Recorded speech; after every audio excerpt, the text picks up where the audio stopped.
እንዳይከፋው አሉ ምሽታቸው ወይዘሮ ጥሩ አይነት። ጉዱ ካሳ አሉ ቀኛዝማች አካሉ እንደመሳቅ ብለው። ሰብለ ወንጌል ፊቷ ከመቅጽበት ሲለወጥ ይታይ ነበር።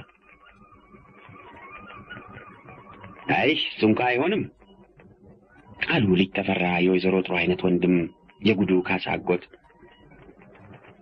እንዲያው እሷ ካሳ ዳምጤ ትላለች ሰው አገኘሁ ብላ አሉ ፊታውራሪ ፊታቸውን ከምሽታቸው አዙረው።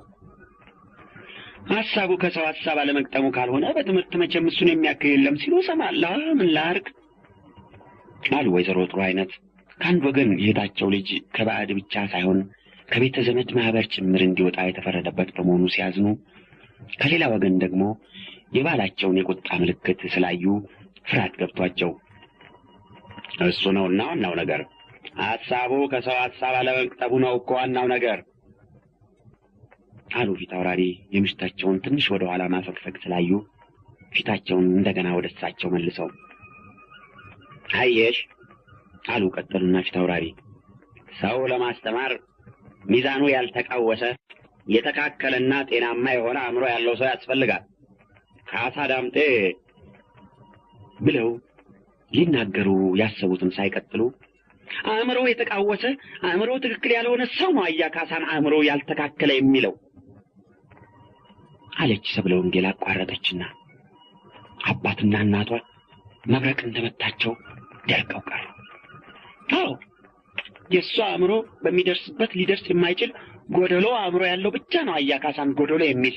እዚህ ያላችሁት ሁሉ አእምሮ አንድ ላይ ተሰብስቦ ቢጨመቅ የእሱን አእምሮ ሩብ አይመዝንም። ሁላችሁም ጎደሎዎች ናቸው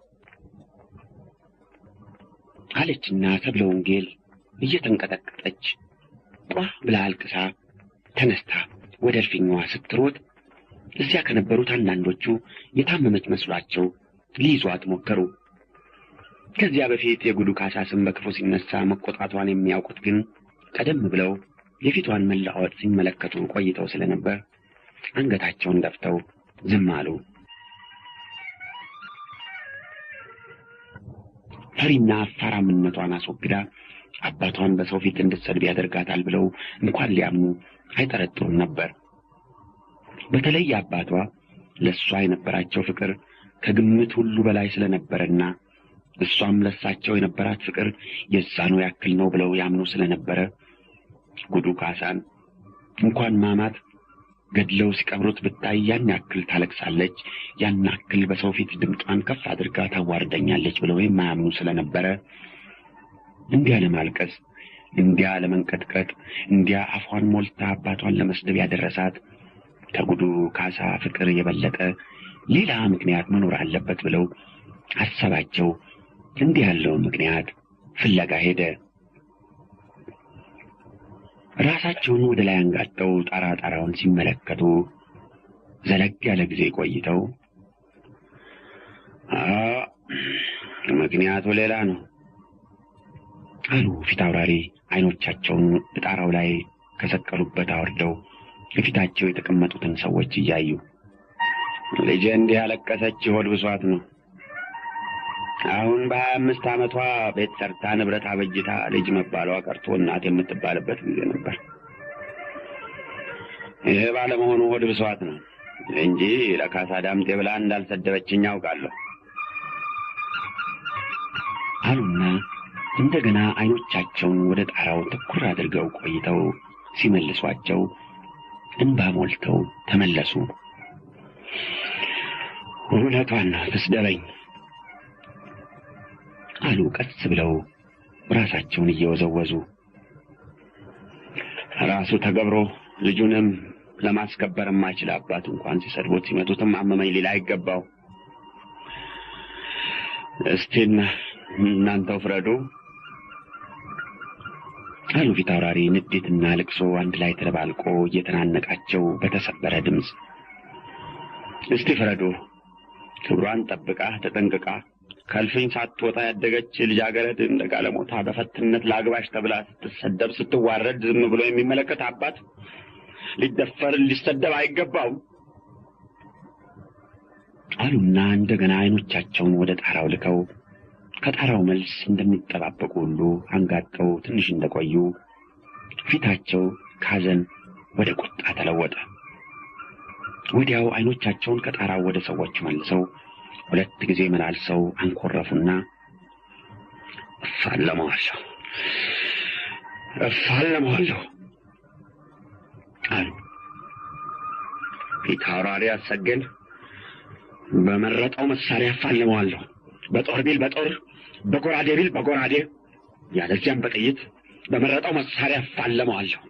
እኔ መሸሻይ፣ እኔ ደፋር ጌታ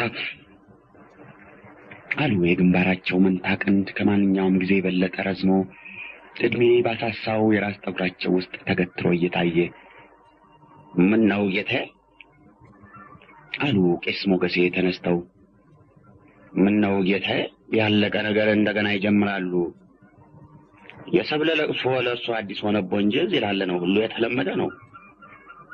የካሳ ዳምጤ ስም በክፉ ሲነሳ ሰምታ ሳትጣላ ወይም ሳታለቅስ ዝም ብላ ስታሳልፍ አይቻለሁ የሚል እዚህ ካሉት ሁሉ ይገኝ እንደሆነ እስቲ አንድ ባንድ ይጠይቁ።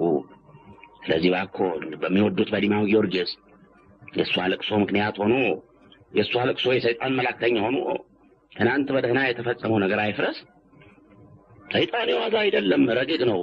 መልካም ነገር ለማበላሸት የሚገባበት አይታይምና እንወቅበት። ይበሉ ሰማሁ፣ ይቀመጡ። ልጄን ከማንም የበለጠ እኔ ስለማውቃት የእሷን ባህሪ እንዲነግረኝ የምጠይቀው ሰው እዚህ የለም።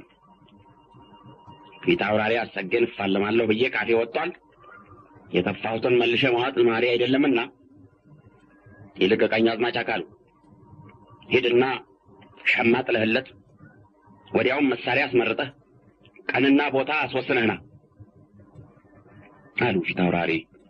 አይደለም ጌታዬ፣ እስቲ አስቀድመን ሸማ ከመጣልና መሳሪያ ከማስመረጥ በፊት ባለው ነገር ላይ እንነጋገር።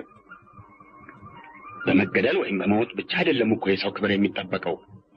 የሚፋለሙት ሰው መሳሪያውን ፊት ወጥሎ ይማሩኝ ፈራሁ ቢሎ አሸናፊነትን ክብር ተቀብለው ይምሩታል እንጂ ካልገደል ክብሬ አይጠበቅም ብለው መሳሪያውን እንደጣላ አይገሉትም።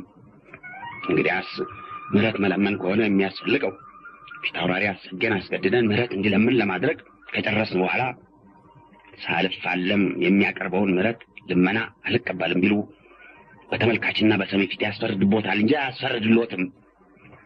ከዚህም ሌላ ዛሬ እርሶ የሚፋለሙትን የሚገላግሉበት ነው እንጂ የሚፋለሙበት ጊዜ አይደለም። ስለዚህ በእርሶም በእኛም ሰው እንዳይፈርድብን ይህን ሐሳብ እንዲተውትና ነገሩ ትናንት በወሰን ነው እንዲያልቅ ሁላችንም እንለምኖታለን አሉ ቀኛዝማች አካሉ ተነስተው። የእሱን ጎልማሳነት የኔን መሸምገል አውቃለሁ። እድሜ ቢሸሸግ አቅም አይሸሸግም። እሱ ጎልማሳ ነው፣ ጀግና ነው። እኔ በእሱ አይን ደክሜያለሁ፣ ሬሳ ሆኛለሁ። ቢሆንም እፋለመዋለሁ። ብገድለው የመሸሻ ሬሳው እንኳ ጀግና ገደለ እባላለሁ። ቢገድለኝ ጀግናው ሬሳ ገደለ ነው የሚባለው። በሁለቱም በኩል ክብሩ የኔ ነው። በቃ እንግዲህ ዝም በሉ እንዳንጣላ። የተፋሁትን መልሼ አልወጣውም ብዬ ነግሬያቸዋለሁ። የተሰበሰቡት ሁሉ ቁጣቸውን ሲያዩ የሚያደርጉትን አጥተው ዝም አሉ። ምሽታቸው ብቻ ሁላችሁም እንደኔ ደካማ አድርጎ ያልፈጠራችሁ ብርቶች ናችሁ። አታስሯቸው። እኔን ከነ ልጄ እንዲህ አፍስሰው ወደ ሞት እንዲሄዱ ሲያማክሯችሁ ዝም ብላችሁ ትሰዷቸዋላችሁ። እነሆ እርሶስ የነፍስ አባት የተባሉት አይገዝቷቸውም እያሉ ያለቅሱ ነበር። ነገር ግን የፊታውራሪ ቁጣ ሁሉንም ዝም አሰኛቸው። ፊታውራሪ መሸሻ ሳይሸመግሉ ከሰው ጋር ተጣልተው ካልተከሰሱ እሳቸው ከሰው በዘመድ ይሁን በአካል ዳኛ ፊት ቆመው አየኋቸው የሚል ሰው አልነበረም። ብዙ ጊዜ ከሰው አይጣሉም። ከተጣሉ ግን እከሳለሁ ከማለት እፋለማለሁ ማለት ይቀናቸዋል ይባላል። ለዳኛ ቤት ማለት ደካማነትን ወይም ፈሪነትን አምኖ እርዳታ መለመን ነው ይሉ ነበር።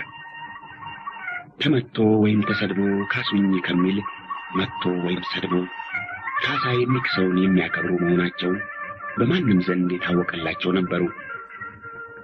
አገረ ገዢ ሆነው በዳኝነት ወንበር ይቀመጡ በነበር ጊዜ እንኳን ተመቶ ለአቤቱታ የመጣባቸውን እጅ የለም ወይ ተሰድቦ የመጣባቸውን አፍ የለም